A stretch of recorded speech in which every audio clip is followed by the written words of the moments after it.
Badan Penanggulangan Bencana Daerah Kabupaten Lombok Timur mendata puluhan rumah rusak akibat angin kencang dalam 2 pekan terakhir.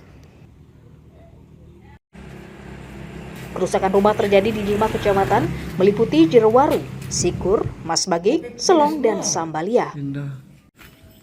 Sebagian besar kerusakan terjadi pada bagian atap dan plafon rumah yang menyebabkan 50% korban mengungsi.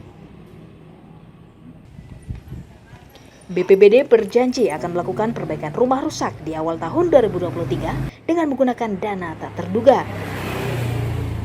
Angin puting beliung kemarin. Memang di Lombok Timur kemarin beberapa lokasi ada angin puting beliung dan ada juga kerusakan. Sepertinya kemarin teman-teman dari bidang 2 memberikan sumbangan, ada yang ke Dharmasari, ada yang ke Titik Batu juga kemarin. Di berapa titik yang kemarin, Pak? Kemarin ada 2 titik dan 1 titik belum bisa kita serahkan bantuan, yang kemarin juga ada di Sekarok, Kecamatan Jerewaru gitu.